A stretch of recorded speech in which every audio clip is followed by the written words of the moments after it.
ഇവൾ ഇത്രയും പേരുടെ മുമ്പിൽ വെച്ച് പറയണം എന്നെ സ്നേഹിച്ചിട്ടില്ല എന്ന്. എന്നെ പിരിഞ്ഞാലും സന്തോഷമായിട്ട് ജീവിക്കുമെന്ന്.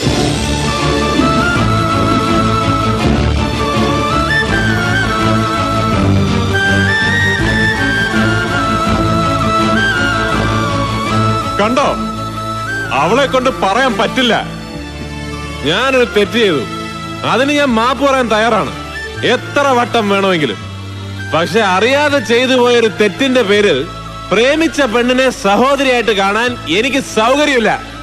നിങ്ങൾ എല്ലാവരും എന്നോട് ക്ഷമിക്കണം. എടി ചങ്ങനാശ്ശേരിക്കാരൻ മത്തായച്ചന്റെ മോള് ചന്ദ്രിക, കാനന ചായയിൽ ആടുമേക്കാൻ ഞാൻ നിന്നെയും കൊണ്ടുപോവാണ്.